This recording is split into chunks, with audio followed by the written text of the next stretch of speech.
Right, so greetings, hello, it's Dr. Thomas Daffern here. It's Samhain. It's the summer's end in Gaelic, and it's celebrated throughout the Druid community, the Wiccan community, pagans generally, as a very important festival. The 31st of October, 1st of November. In the Christian calendar it's All Souls Eve, which is also called Hallow Even, or Halloween. And so tonight, everywhere in the Western world, whatever, people are doing trick and treat, and it's supposed to be the time at which the spirits of the dead and the spirits of the living come close. The veil is less thick than normal. And this is a very ancient feast day. Tomorrow is going to be All Souls Day, which is a very important place in the calendar, when we celebrate all souls, not just saints, but every human that's ever lived. We all have difficult lives, especially now in this current chaos of the world, when the forces of darkness have kind of muscled in and taken over, and the forces of division, disunity and polarization. We're learning, I think it's a difficult time for us all, pandemic and so on. Every single issue you look at has become an issue for polarization. Vaccines, pandemic, war and peace, gender, religion, all these things that ought to bring us together, like healing, love, peace, have become like weaponized things to bring us apart, it's partly the problem of social media, it's partly the logarithms and algorithms that Facebook have used, which have mistakenly thought that that's a good idea. I mean, I can't believe they actually ever thought it through. I don't think Mark Zuckerberg had a clue, really, realised what he was doing. I mean, he began his life by stealing pictures of new students coming to Harvard. I mean, it's a pretty ropey project, really. A friend of mine wanted me to set up a thing called Faithbook as a rival to Facebook. This was about 15 years ago, as a rival website called Faithbook. To be honest, I should have done it, and we would have shared good news, good ideas, spirituality and faith. And if anyone wants to, revive that project, I'm still up for it. I think it's time to do it. Actually, it was a bit late. It should have been done 15 years ago. I apologise. So anyway, happy Samhain to everyone is my first point. And in the Northern Hemisphere, we come into the time of dark. It's really is the end of summer now. Although, to be honest, we've still had a few beautiful, hot, sunny days here in France, and even in October we get them. In the Southern Hemisphere, New Zealand, Australia, South Africa, Latin America, it's sunshine coming, and you've got summer to look forward to. So well done, you. And this shows really how relativistic is light and dark. We're one whole system, and that's why we have to have a look at things from a planetary perspective. I'm speaking as coordinator of the World Intellectual Forum, and run an Institute for Peace Studies and Global Philosophy. So I'm interested in the bigger picture and how the whole planet can come together and heal by finding that bigger picture, really. So I'm going to share a few thoughts on that, and my thoughts go to the people in Glasgow, among whom I lived and worked for 7 years, in Scotland. I know the University of Glasgow very well, spent many happy days studying there. It's a wonderful university. If you want to offer me a professorship in religious studies, I'll consider it. And what they're doing in this conference, I mean, it will be blocked by the corporate sector, it'll be blocked by Johnson, it'll be blocked by the Tory party as much as possible, but it's more what goes on in the fringes around it, and the people that go to it with a good heart and clean conscience. I think Macron will be there for France, genuinely doing his best. The UN will be there doing their best. I don't know what China's going to be doing. I don't get the feeling they really want to play taking measures, but I may be wrong, you know. I trust the British government, the so-called, I mean, it's the English government really, of lackeys and toadies to Brexit. The Brexit government, I trust them as much as I could throw them, you know. They will do everything they can to block any international treaty arrangements being made, which is sad, and you know, it shouldn't be this way, but unfortunately it is. So, and then I also want to just comment on the fact that we're in limbo waiting for the Assange verdict in his trial. The evidence is pretty clear, so far as I can, from what's been released to the media, that the man should be released and no way transported to America to serve time in a maximum security prison where he'll be, you know, the sort of darling hate butt of the extreme right, of the Republican movement and the Trump, you know, mavericks, the Capitol rioter type people. I mean, American military capitalism has taken a really nasty turn for the worse in my lifetime. When I was growing up as a little boy, you know, we thought of America as a heroic, good nation that were always on the side of good and righteousness, came in to save us in 2 world wars, were, you know, reliable, trustworthy allies. And there was lots of, you know, that was the general consensus when I was growing up, both in Canada and in England, in Brighton and Sussex. When I read my history degree and studied philosophy and looked deeper into world affairs and travelled widely in the world, you know, I've been to 36 countries and counting, I realised that actually that may be true to some extent, but it's not the real story, it's not actually the truth. America is really, and has been ever since its conception as a revolutionary state against the British, it was designed to break the treaty ties with the Indians so they can advance across the Appalachians and steal Indian territory. And it commenced a westward push and accompanying warfare against the Indians, who were the indigenous people, you know, in the name of like predatory capitalism. And, you know, the typical gunslinger, the Wild West type thing is actually, you know, is really what capitalism is all about. It's about this rivalry for survival, and we shoot it out. You know, it's pretty basic stuff. And of course, you know, I'm not speaking about all Americans or all periods of American history. There have been many great thinkers, great philosophers and poets and intellectuals, and even a few good presidents. I'm talking about the main thrust of what the USA has been up to in the world. Now, I listened to a talk by Chomsky the other night, who is kind of like my alter ego, but obviously older than me. He looks like I'll be when I'm about 85, got his long grey hair, and he's looking more and more like a druid. But, you know, bless him, and he was interviewed just a couple of weeks ago by a Chinese American. He has a very long-term perspective on America, which coincides with mine. About 90–95%. There are a few things I don't agree with Chomsky on, revealed in that interview. But one thing that I was delighted to hear is that he knows about the origin of the American Revolution under Washington and co. He knows that they were actually just going for Indian territory. The whole thing about freedom from the British was a smokescreen. These were ravenous, capitalist, land-hungry Virginia gentlemen who employed Washington to go and prepare the wagon trains to start rolling west. And of course, you know, it's a lovely thing, great westward ho, destiny and all that, but actually there were people living on those lands. The British were prepared to trade and be much gentler in the way that we were moving west.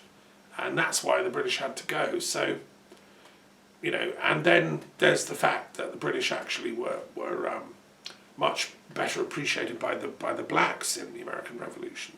You know, the white slave-owning classes supported the revolutionary elites, Washington and co, you know. So the whole American thing about we're the free nation, we've come to free everyone. No, it's absolute nonsense. We're the nation that came to enslave and wipe out the American Indians. We're the nation that came to keep the blacks oppressed and in slavery.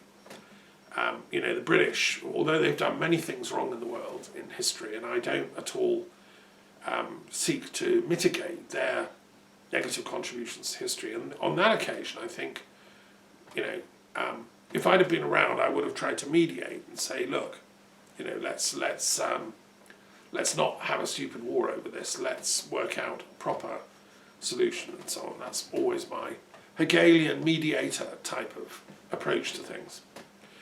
But so anyway, yes, Chomsky's interview worth watching. And what I don't agree with him on is his, although he's you know, he's very critical of American sanctions on Iran, and he warns that it's, you know, continues to be a sort of cause célèbre for the Republican right and the idiots that supported Trump, who want, like Pompeo, who sort of wanted, like, you know, to down Iran all the time. They killed General Suleiman, who was for them a hero, totally against international law, and they use Israel always as their lackey state in the Middle East to provide the weapons and the intelligence so they can bash Iran.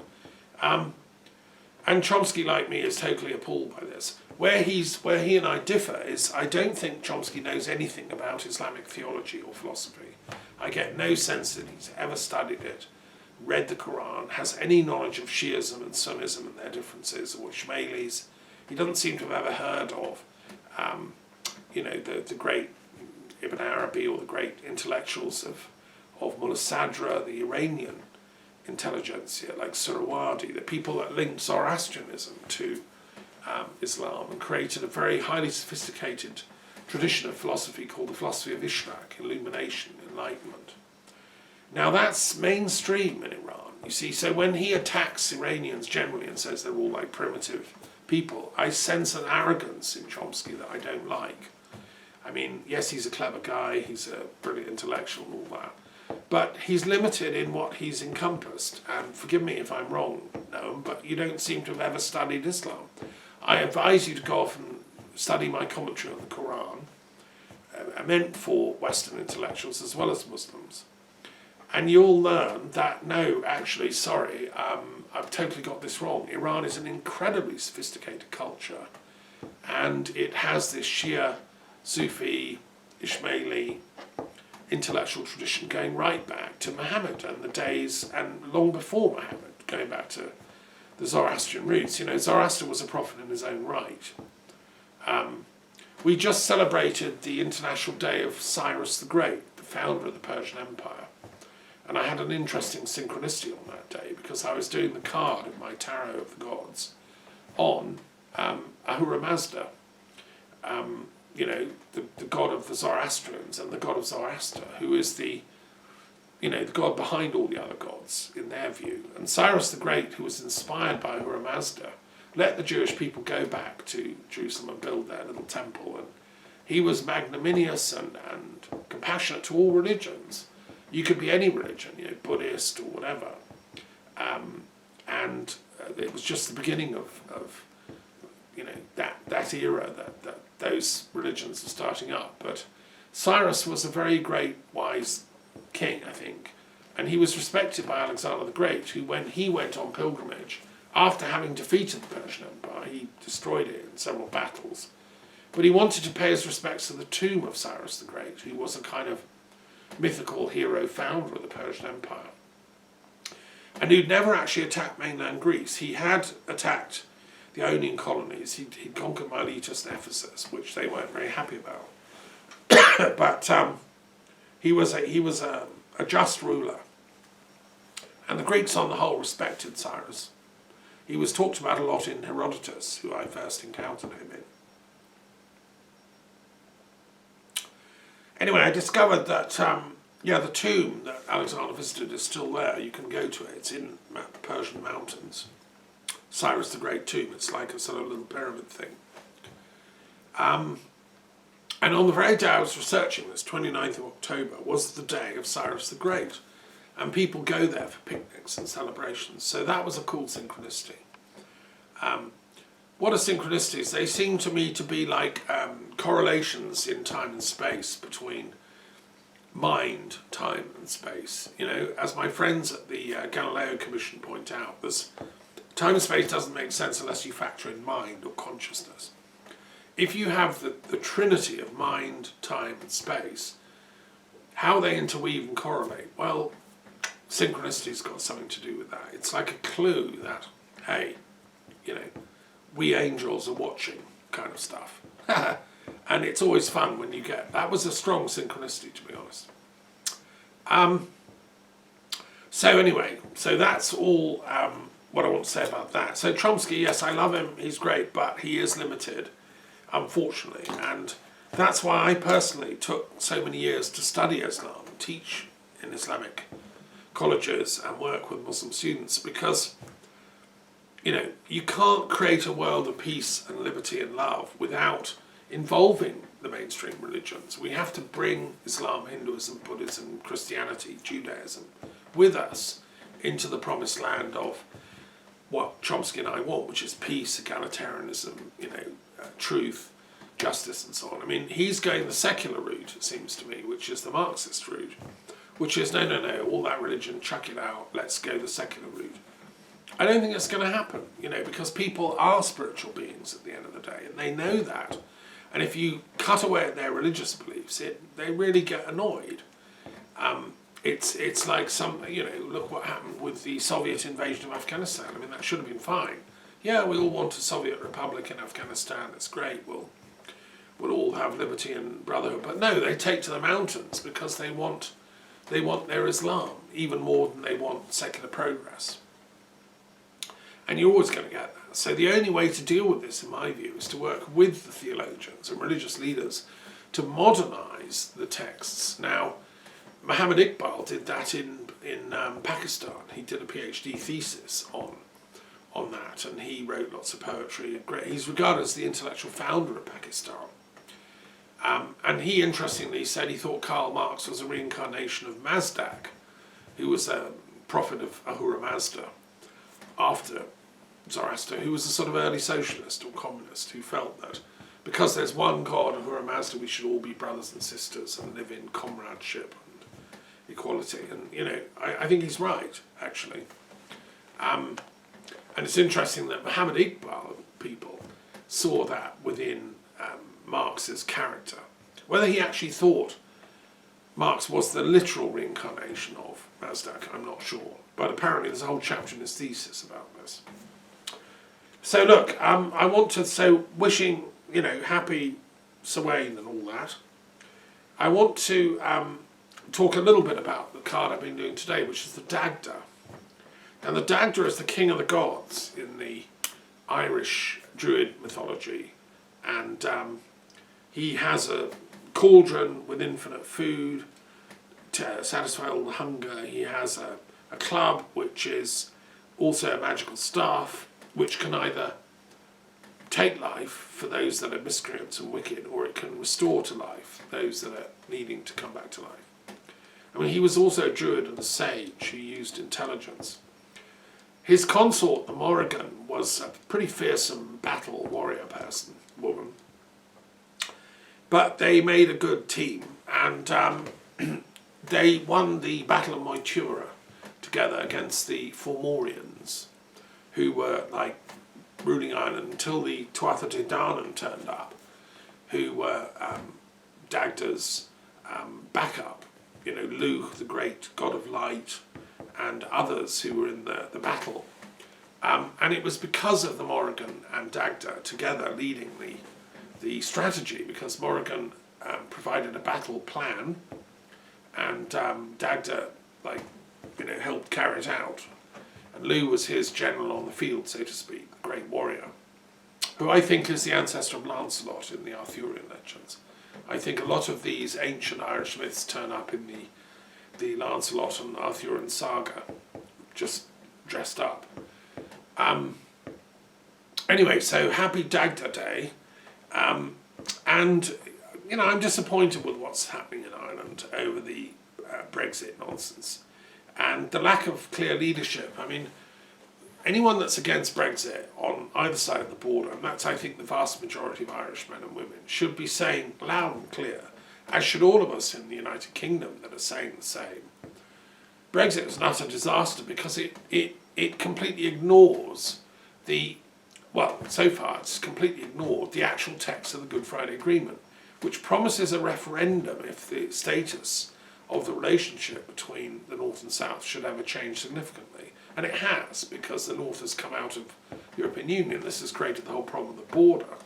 But the media never talk about the substantive issue, which is there should be a referendum on Irish unity. This is what was promised in the Good Friday Agreement, and if we ignore it, we might as well tear up every single treaty that the UK ever signs ever in its life from henceforth, because their word is written on water. It's worthless.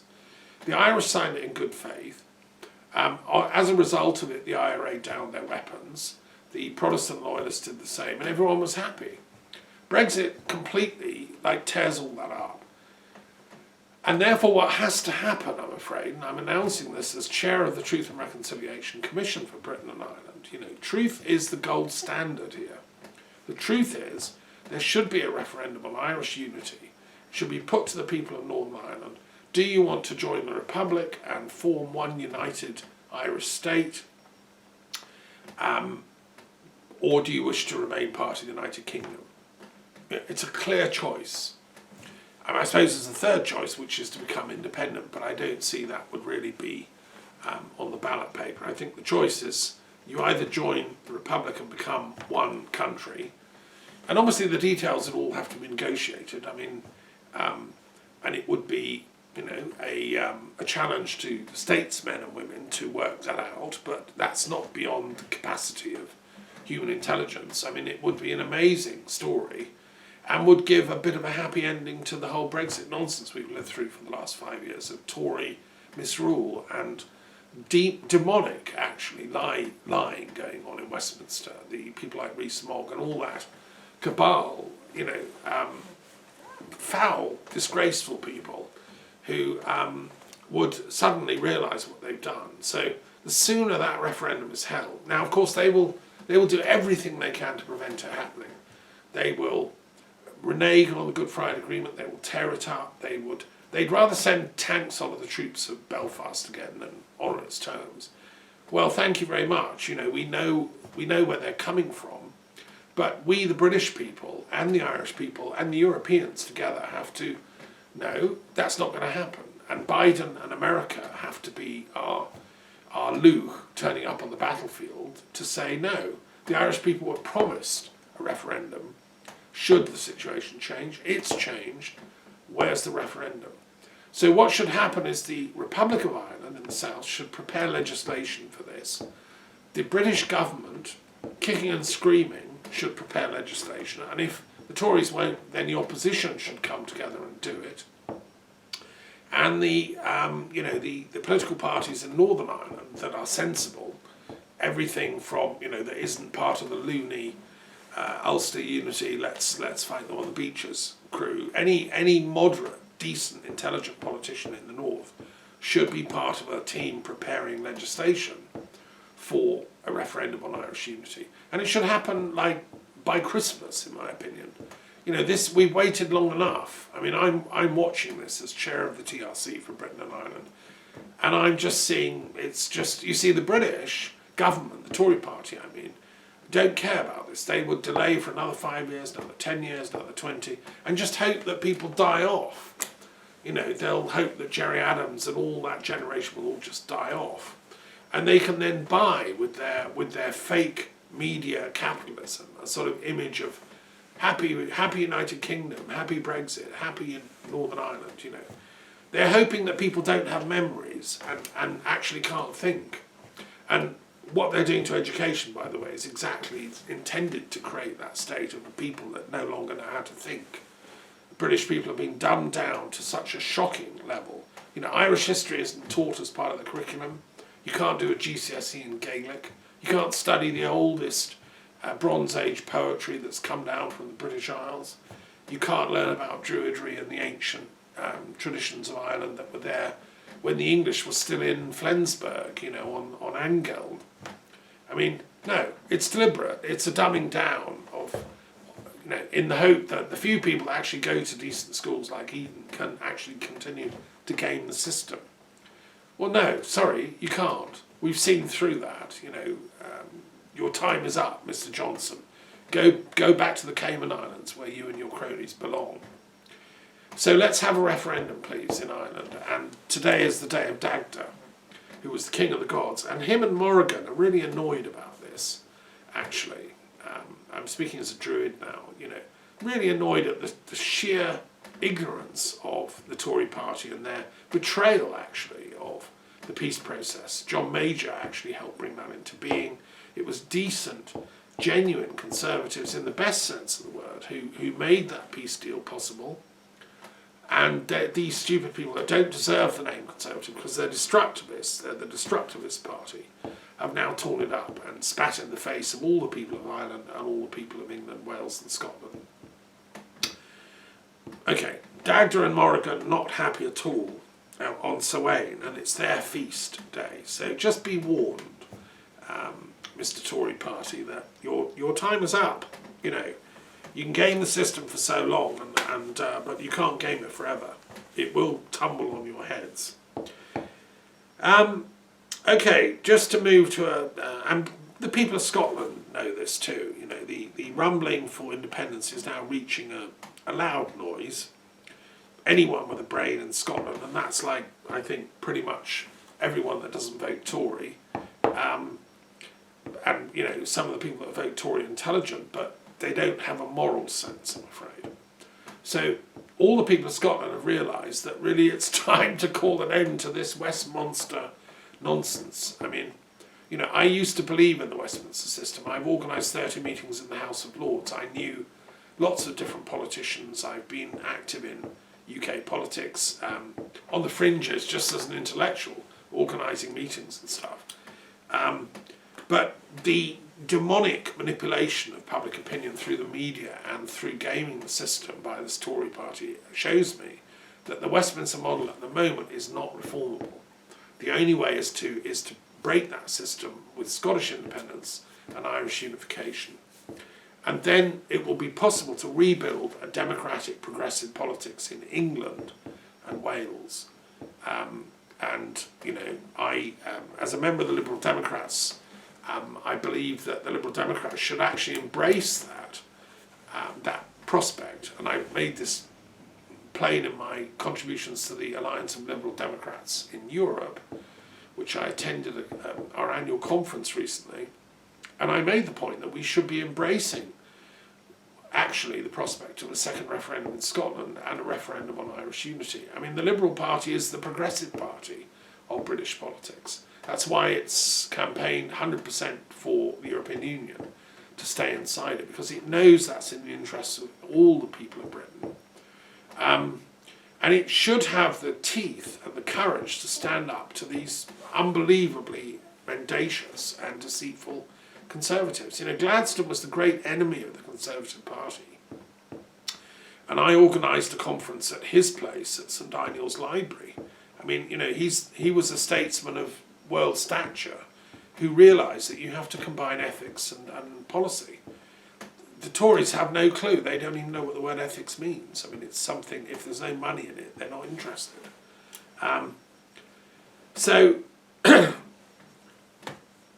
Moving on, I want to talk about the Delphic work I'm doing, because this is interesting. This is, all my comments about politics, I'm speaking as a philosopher. I'm an intellectual. I'm not an active politician. I'm not campaigning to be elected. I'm just an observer of political philosophy. I've studied it in depth over many years. During my degree at the University of London, I've studied the history of political thought in huge detail. And I see what's happening, and I know what's happening, and it's dismaying to anyone with a brain to see the level of the depths of human ignorance that these so-called politicians have now sunk to.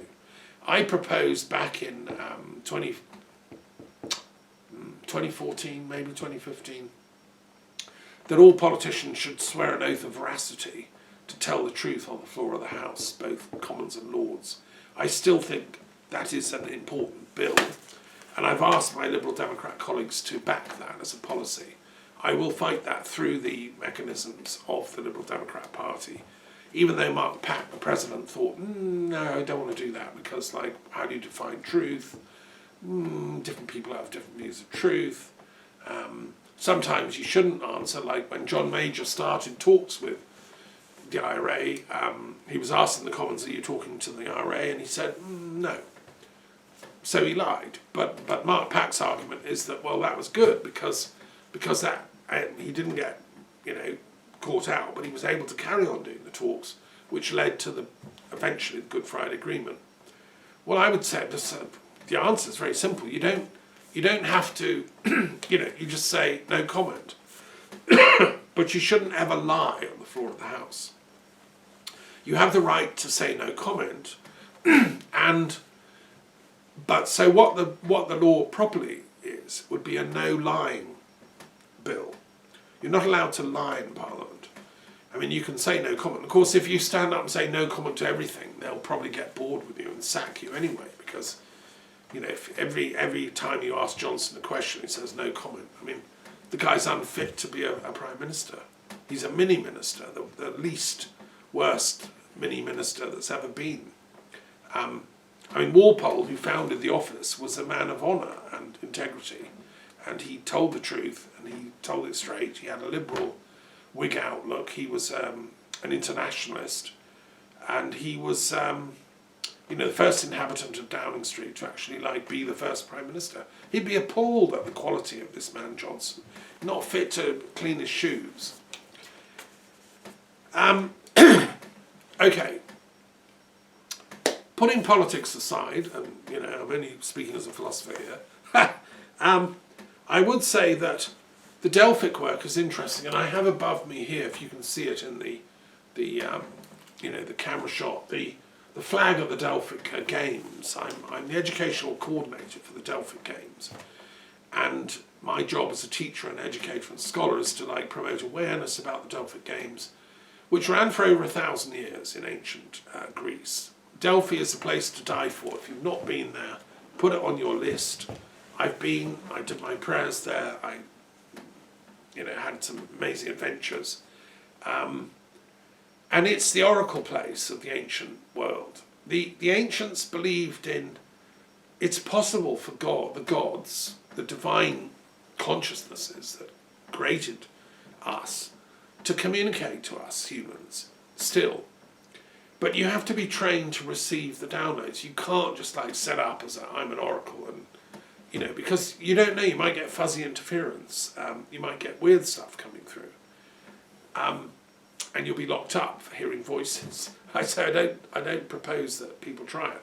No, the Delphic oracle was a training course for Sibyls or Pythonesses who were trained to focus in on the divine will, and they lived holy lives. And when pilgrims used to come from all over the world, from Rome, from Britain, from Gaul, from the entire Roman Empire and Greece in the early days, they'd go to Delphi if they really couldn't decide something important, and it might be something like Brexit. Should we do Brexit? Is that in the interest of the nation? So the king or the queen of Elizabeth II would send to the oracle at Delphi and get a. Usually they replied in poetry, slightly enigmatic verse. Brexit will lead to the head of the snake falling, but the poison will seep through the rest of the body. Something like that. And then people would go away and they would, what does that mean? What's, and they'd interpret it. And then they make a decision. Is this the will of the gods? Anyway, the system worked pretty well, and it lasted for 1,000 years, and it was only closed down by order of a very fanatic